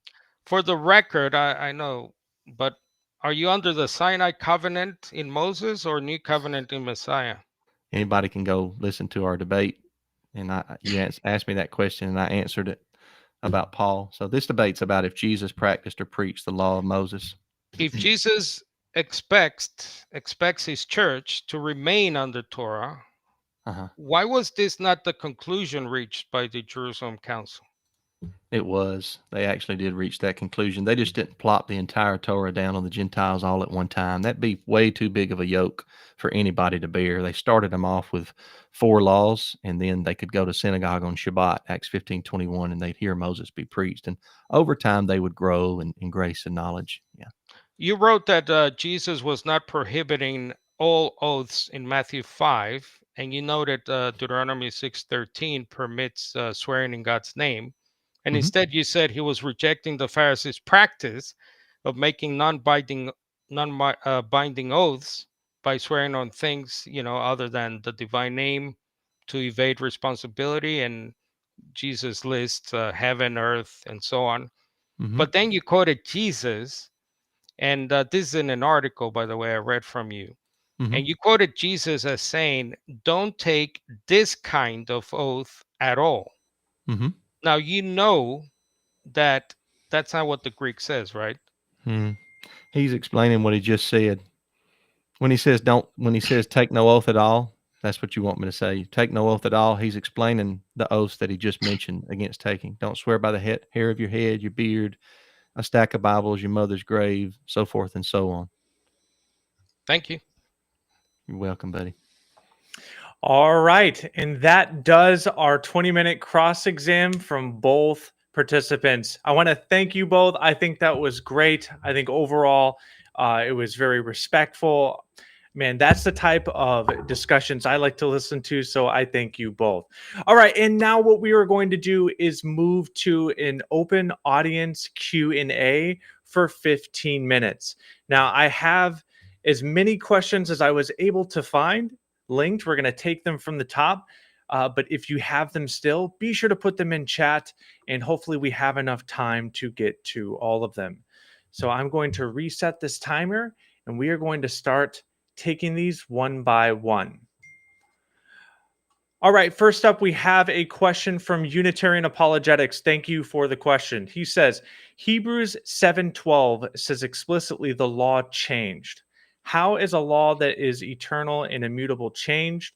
How do you understand this verse? What law is this? So this is for you, Matthew. Yeah, I understand change there. Metathesis, I think in the Greek, I understand it to be a transference from earth to heaven. The entirety of the 7th chapter of Hebrews is about the greater priesthood of Yeshua in the heavenly tabernacle after the order of Melchizedek versus the priesthood on earth, on the earthly tabernacle after the order of Aaron. And so the priesthood was transferred from earth to heaven under the ministry of Yeshua. But Hebrews 8:1-4 goes on to say that if Yeshua were on earth, he would not be able to be a priest. It's because he's not after the order of Aaron, showing the order of Aaron still has its place upon the earth in the earthly tabernacle.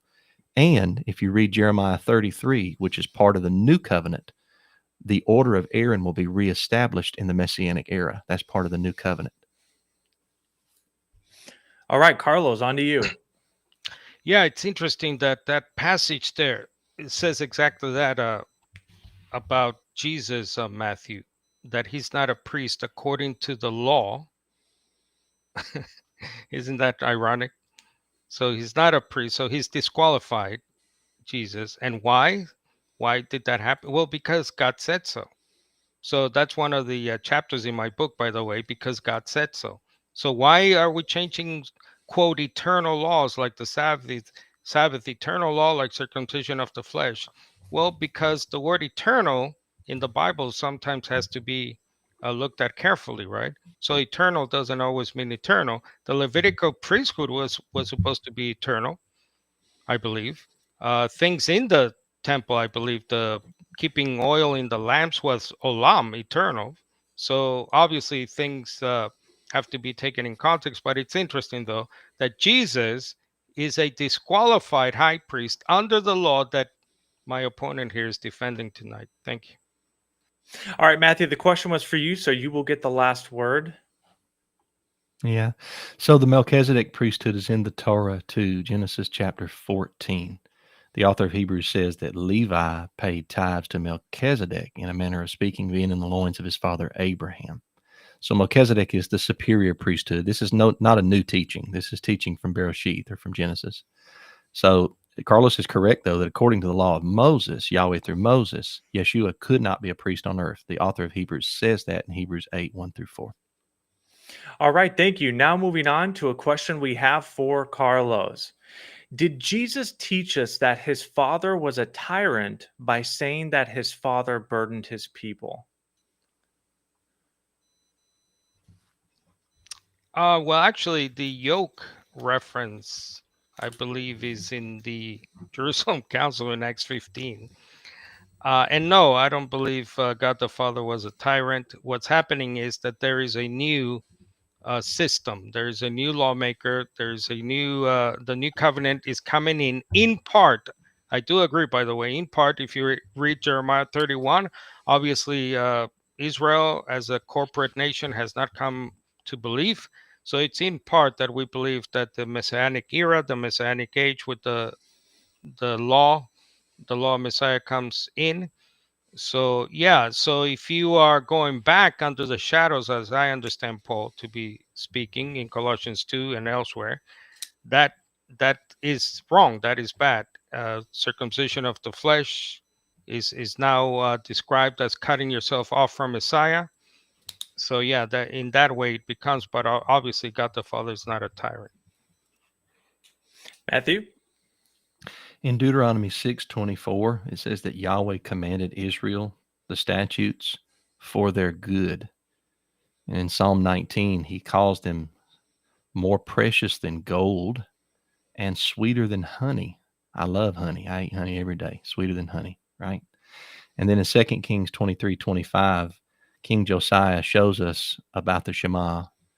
It's the only direct parallel to the Shema in the Tanakh.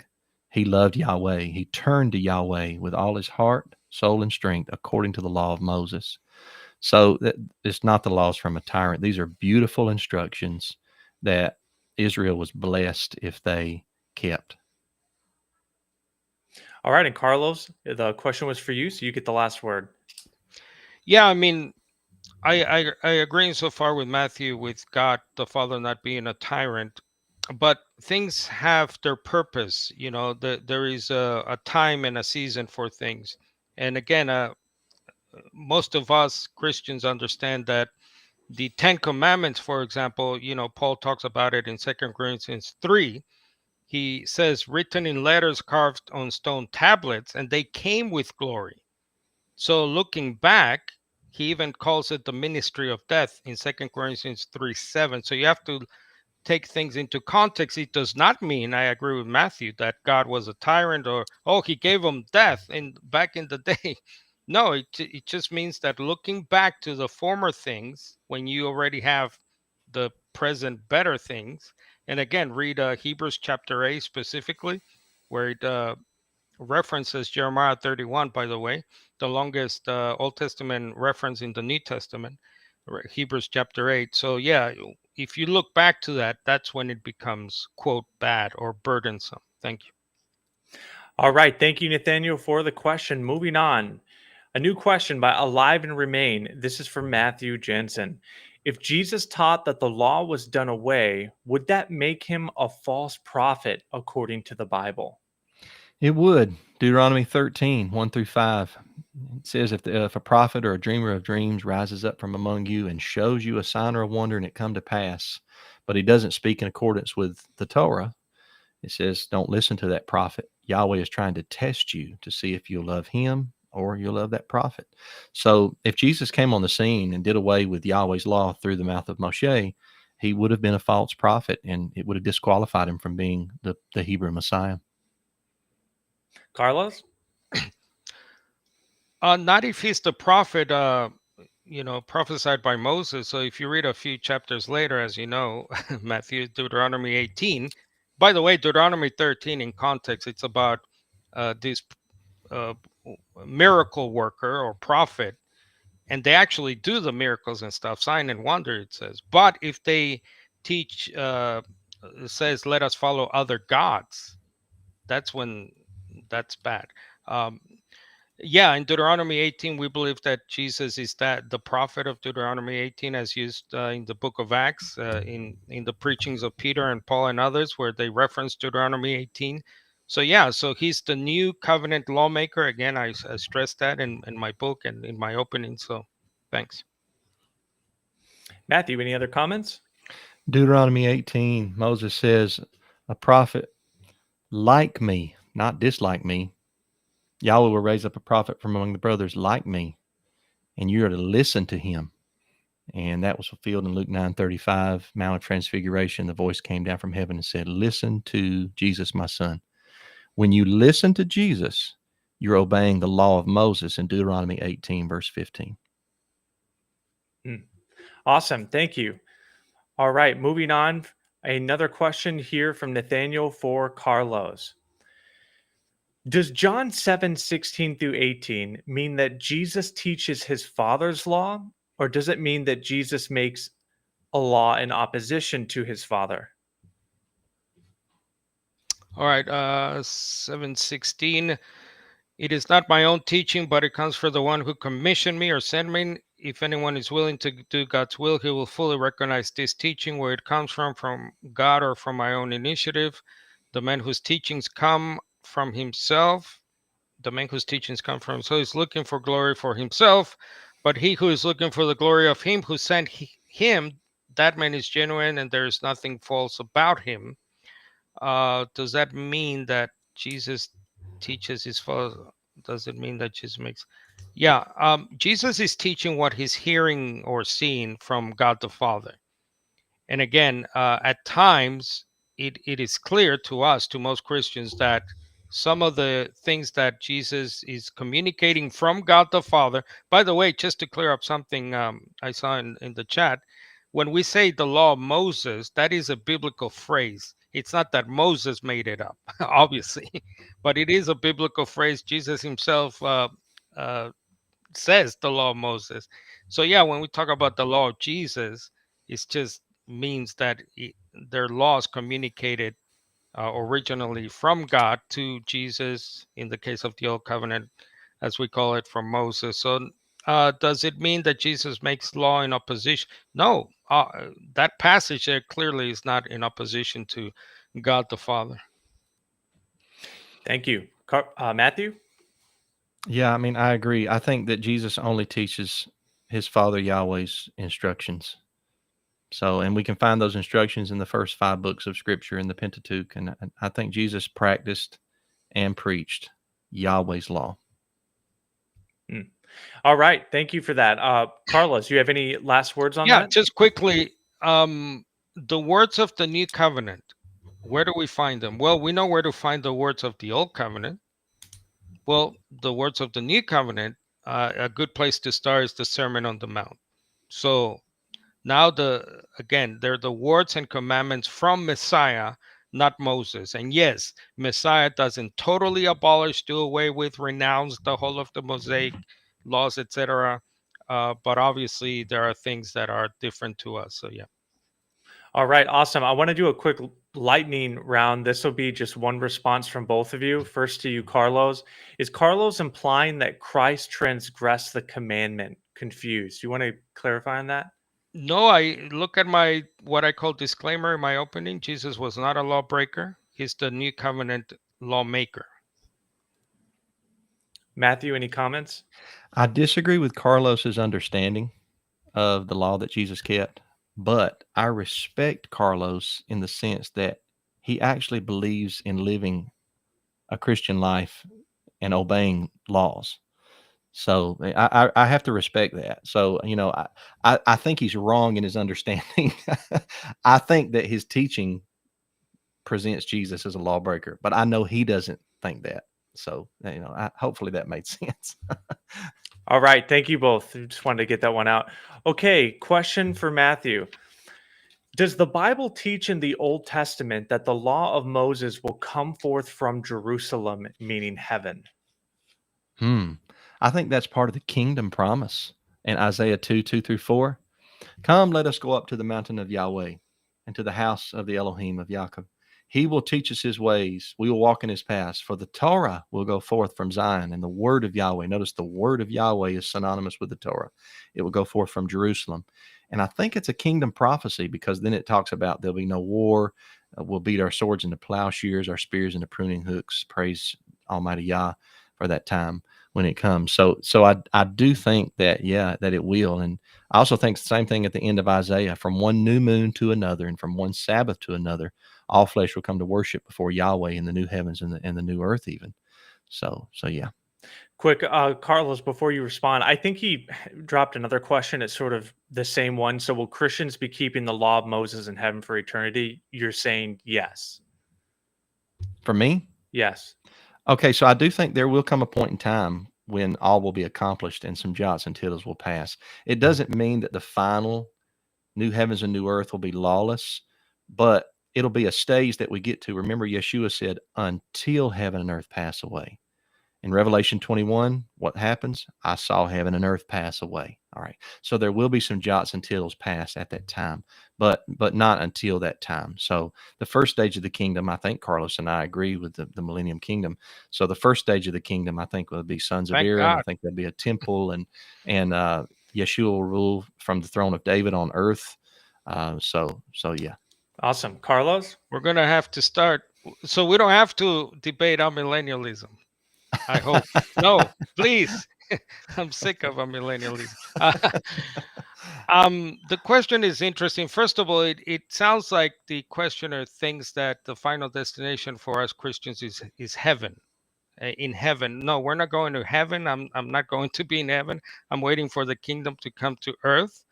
I agree with Matthew. The prophets talk about the law coming forth from Zion. That's not in heaven. That'll be on earth.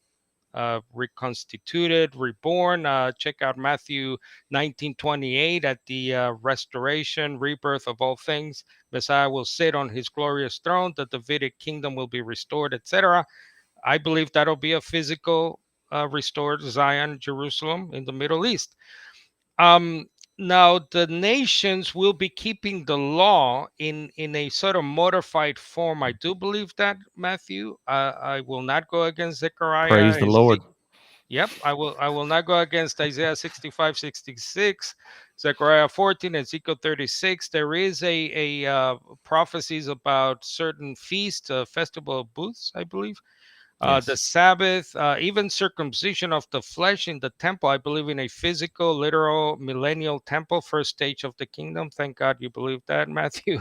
But that is for the nations, I believe. It's not for now. I believe we are the Israel of God, Galatians 6:16, 1 Peter 3. I think now those those Old Testament Israel things are applied to the new international Jew or Gentile, you know, uh, irrespective of ethnicity. So I do believe in a modified form. The Mosaic system will be brought back. A physical temple, of course, means the reinstitution of those things, but it's for the nations. Just read the prophets. It clearly says that, not, I believe, for the church. All right, Matthew, any final thoughts on that? No, I'm good. We can move on. Okay, awesome. Let's do another quick lightning round response from both of you. We're coming up on the end of our time here. So Hebrews 7:12, for the priesthood being changed, there is made a necessity of change also of the law. Could both of you state what this means to you, starting with you, Carlos? Yeah, I believe just what it says. If you read it in context, again, we have different interpretations here, but in context, Hebrews is painting a picture. Picture a house, and you have the foundations of a house, and the foundation a writer seems to be saying, is the Levitical priesthood, and upon that system, the law, the building is erected, is put on top of that. The coming of Messiah, and I agree with Matthew again. Yes, Melchizedek priesthood goes back to Genesis, one of the 5 books of the Torah. Yes, I agree, but it's before the Sinai system. So God goes back to the beginning before the law, and God says, well, yes, he's not from the tribe of Levi that I said was eternal, eternal priesthood. He's not, but I'm going before then, and he makes Jesus the supreme high priest, not according to the law in the letter. So that's key. And then I think what's happening there in Hebrews 7:12 is that there's a change. So the foundation, the original foundation, is gone. So I believe change is change. It's different, and now there's a new law. It goes on to talk about Hebrews. Hebrews is very important, by the way, for this topic. The whole letter of Hebrews. Please read it carefully, and it goes on to talk about how there's a new legislation, if you will, a new law enacted of Messiah. In I think it's Hebrews 9:16 from memory, something like that. Thank you. Matthew? So I take Hebrews 7:12 as the Douay Rheims Bible does for the priesthood being translated. There's made of necessity a translation also of the law, which the same word is in Hebrews 11, verse 5. By faith, Enoch was translated that he should not see death. So I see it as being there's a greater priesthood in Yeshua, but not on the earth. It's in the heavenly tabernacle. So he's just not up there sitting at the right hand of the Father and just not doing anything. He has duties in the heavenly tabernacle. So I take that priesthood to be superior, and that's not a new teaching. That's a teaching that goes back to the book of Genesis, chapter 14. Let me add here, too, that I would ask everybody to carefully read Jeremiah 31, beginning at verse 31, but don't stop at verse 35. Continue to read all chapter 31, chapter 32, and chapter 33. All 3 chapters are new covenant promises. And part of the new covenant promise in Jeremiah 33 is a restoration, not just of the throne of David, but of the sons of Aaron. The sons of Aaron will be offering sacrifices in that millennium kingdom, in that temple. That's part of the new covenant promise. Behold, the days come, saith Yahweh. And he mentions the sons of Aaron. I challenge everybody to go back and study that. Yeah, is it me? Can I? Sure, you can make one more comment. We only have a few more questions. We want to be respectful of both your time tonight. But yeah, sure, if you want to make one more, then we'll get these last 2 and call it. Surprise, Matthew. I agree. Again, I agree with that last statement. I cannot overturn the prophecy. There's too many prophecies talking about a physical. I mean, 8 chapters of Ezekiel cannot be metaphoricized, or what's the word? It's not spiritual. If Ezekiel 40 to 48. I mean, to me, that's a literal thing. I believe you're right. A recommencement of the Mosaic system. Just quickly note Hebrews 7, right? Keep reading Hebrews 7:12, change of law. Look at verse 18, Hebrews 7:18. On the one hand, a former commandment, that's a law, is set aside because it was weak and useless. Thank you. All right, yeah, sort of breaking some rules there. We'd love Okay, to it's give. okay. It's all good. All right, let's move on. Next question from Power Tool Apologetics. He says, question for Carlos. Acts 15, verses 20 through 21. If the council determined that Gentiles only had to follow those 4 laws, then why was the law of Moses read to them every Sabbath? Yeah, that has nothing to do. He goes on to say that, yeah, let's see, I'll just read it here. The judgment is this: we do not trouble those among Gentiles who are turning to God, but that we write to them that they abstain. And then they give a list in verse 20, 21. For Moses from generations past has had in every city those who proclaim him, since he is read out loud in the synagogue every Sabbath. Yes, I've heard that it's very popular to read this as saying, oh, okay, so Gentiles should only do these laws because they need to go to the synagogue where Moses is read every Sabbath. I mean, I don't see the connection. I can sort of maybe understand how that interpretation is coming, but again, it's like Jesus. When you add words to Jesus, by the way, or phrases that Jesus didn't say because you believe the context should dictate that you change the meaning of a word. Look, the context here is of a letter. They could have simply said, why go through this whole thing in the council there about, well, let's see, let's think about this and say certain things that make it contradictory to the position of my opponent. Why not just say, from the outset, the whole council is brought about by Jewish Christians. They say, hey, listen, all these Gentiles, we have to get them circumcised so they can obey the law of Moses, which is, by the way, for salvation. Verse 1. So you cannot be saved if you don't do it. That they're right. It is disobedient not to get circumcised, obey the law of Moses. So they're only asking a proper question. Why was the council simply save yourself ink, guys, and papyri? Just say, yep, they're right. Get circumcised, obey the law of Moses. Good night. Like, it's not hard. Thank you. Sorry. All right, Matthew, we'll give you the last word on this one. Oh, man. So a couple of high points. There are 4 necessary things the Gentiles that were turning to God had to obey. But catch this. In those 4, let's just take one of them, sexual immorality. That goes back to Leviticus 18. There's about 20 to 30 commandments in Leviticus 18. So in just that one command in Acts 15, there's about 30 commands that those Gentiles had to obey from Leviticus 18 now. As a matter of fact, on the 4 things, they're all found in Leviticus chapter 17 and 18. After what chapter?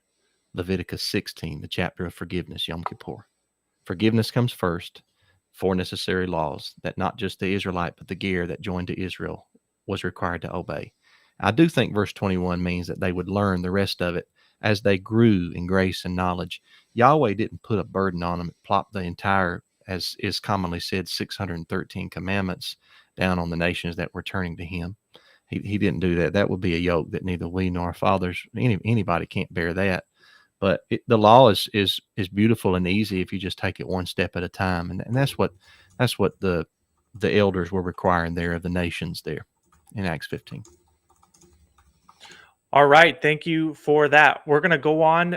There's really 2 here, but this one I think is probably the better one to go for. We are already over time, by the way, folks. All the viewers, you better show appreciation to both Carlos and Matthew. We're keeping them a bit past. We'll end on this, and we'll give them We're both getting some. tired. We're old men getting Mike, tired.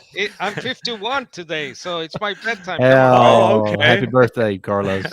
Thank you. Awesome. Oh, that's great. Okay, let's get this out and then we'll do some closing statements. So the Bereans were more noble than the Thessalonians, for they received the message with great eagerness and searched the, quote, Old Testament scriptures every day to see if these teachings were true. So let's go ahead, start with you, Matthew, and we'll end with Carlos. What does that mean to you? I think when they listened to Paul and Silas teach there in Berea, there are 2 things. They were on the edge of their seat. They were eager, noble-minded, I think is a good translation. They would examine the scriptures. Now, the only scriptures available at that time was the Tanakh, the law, the prophets, and the writings. The New Testament hadn't been written yet. Paul's epistles hadn't been written yet, okay, at the time period of the book of Acts. So they would make sure that what Paul and Silas was preaching to them lined up with the Tanakh. That's how they judged the message. I preached a recent sermon on this. So if Paul would say something contrary to Tanakh, a red flag would go up. Oh, that's not right. So this is our barometer when we're reading the New Testament. If something we read in the New Testament contradicts the Older Testament or the Tanakh, we're probably not reading it correctly all the way, and we need to reevaluate maybe what we were taught by a particular denomination or person or grandparent maybe, and try to go read something in its original context. Always look for the original intent of the author, not what it means to you, but what the author originally intended it to mean. All right, Carlos, on to you. The last word for this. Yeah, specific. I agree very much with Matthew. Context is king. Paul and in Berea, Paul is primarily shown to be preaching the coming kingdom of God, and also the cross, as we say. So he's preaching that, this Messiah, Jesus from Nazareth, that guy whose parents, etc. Well, he turns out he's our Messiah, which means the king of the coming kingdom. So that's a primary message of Paul. So I agree with Matthew. So that's all they had. Obviously, they don't have the book of Revelation or stuff like that. So they're checking what he's saying about this Jesus from Nazareth. Oh, you're saying he's the Messiah, the Christ? Let us check, I don't know, 2 Samuel chapter 7, Psalm 110. So it's primarily to do with Messiah and his resurrection from the dead and what that means, and Gentiles, Greeks coming into the fold as well. So yeah, they're primarily checking, their scriptures. All right. Thank you both so much for answering all those questions, Chad. I hope you appreciate that for them doing that. Let's go ahead. We're just going to give 1 to 2 minutes for each of you to make any closing statements. Matthew, you held the affirmative, so we will go ahead and start with you starting now. I always appreciate Carlos. He's a nice guy. It gets a little spicy in the cross-ex, but that's okay. I've never saw a cross-ex that didn't get a little bit spicy. Let me give you some recommended reading to help you with your studies. First one is The Sabbath Breaker by D. Thomas Lancaster. This is a short book, all right? This is going to help you understand Yeshua and his Sabbath keeping or breaking episodes. Jesus and the Law of Moses. This is a recent book that came out, 2025, 250 page plus. Paul Sloan. Excellent book that will help you understand the Gospels. This is for my heavy hitters right here. This is going to be close to 500. This is Torah Praxis by Isaac Oliver. All right. You need to get this for your library to help you study Matthew, Mark, and Luke specifically. And then last but not least, I will send this for free to anybody that contacts me. This is a book I self-published in 2011, Learning to Love His Law, Training Our Minds to Think Like the Creator.